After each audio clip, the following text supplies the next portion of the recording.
Channel 7 News. We've got our field reporters Diane from the Nile River, Mike from the Tigris-Euphrates River, and Sheila from the Indus River. We've also got our co-hosts Tammy and Gary discussing the Yellow River.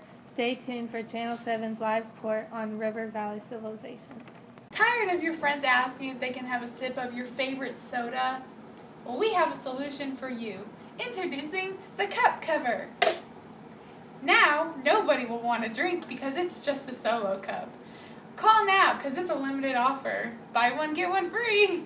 I'm Tammy. And I'm Gary. And this is Channel 7 News. Hey Gary, what do you call small rivers that run into the Nile? Can't say I know, Tammy. Juveniles. Let's just check in with Diane from the Nile. This is why I said no to you. I will always love you, Gary. Guys, still on. I always knew Tammy had a thing for Gary. What? I'm on? Oh. Well, I'm Diane, reporting to you live from the Nile River Valley Civilization.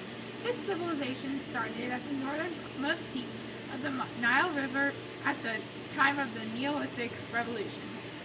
It was formed by the lush fields of the Nile River. Being protected by water and desert, the Nile River Valley civilization was able to grow into Egypt and surrounding colonies. The Nile's geography was very important.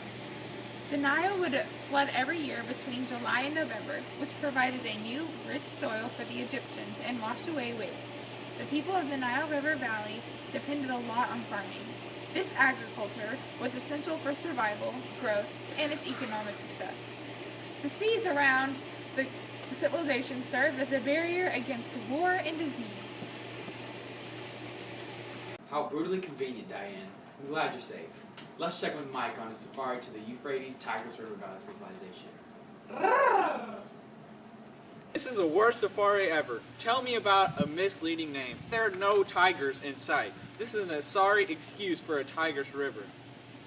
If you are in need of some quick transportation, come on down to the Tigris River. Around 3000 BC, the wheel was invented and allowed quick transportation. Whoa, off-road!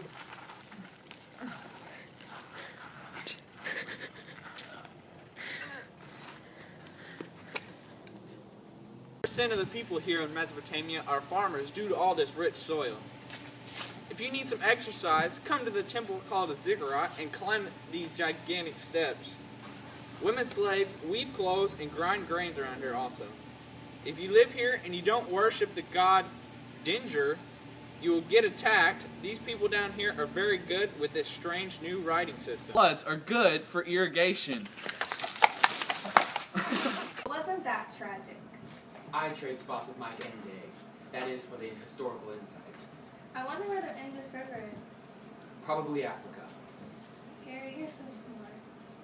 You guys are kidding, right? Indus, India, practically the same word. This civilization started about 2500 BCE on the southwestern part of the Indus River.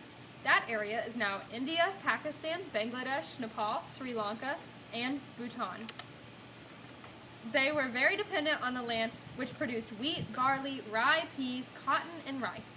So if you are a vegetarian, this is not the place for you. The economy depended on trade with Mesopotamia and within the civilization. All houses had access to water and were about the same size. So if you can't swim, I'd stay in your house. Or your neighbor's, because you could probably not tell the difference. Some had 2 stories, so that would help, but just about all were made of the same dry brick. If you like measuring, the Indus River Valley civilization is for you. Recently, the civilization developed a measuring system and tools for measurement. These are the first and most precise right now. Men work within their social class, so any hopes of being promoted are 1 in a billion. However, women were valued because of their ability to produce offspring and nurse, so ladies' night should be a full house. Refreshing. And let's not forget about the Wanghe River. Commonly known as the Yellow River. Gary, did you know that the Yellow River civilization began in China around 4000 BC? I did, Tammy. I did. It also carries rich yellow silt all the way to the Pacific Ocean. Do you know what silt is, Tammy? Yes, I do. The river stretches more than 2,900 miles. Enough of the river. Family is very important to the Chinese culture. Yes, you're right. The authority of the family belongs to the father. Yep. The father arranges marriages for his daughter. Some father, huh? That's all for today's cast, folks.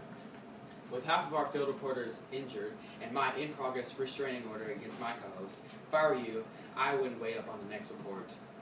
Well, that's a wrap. Good.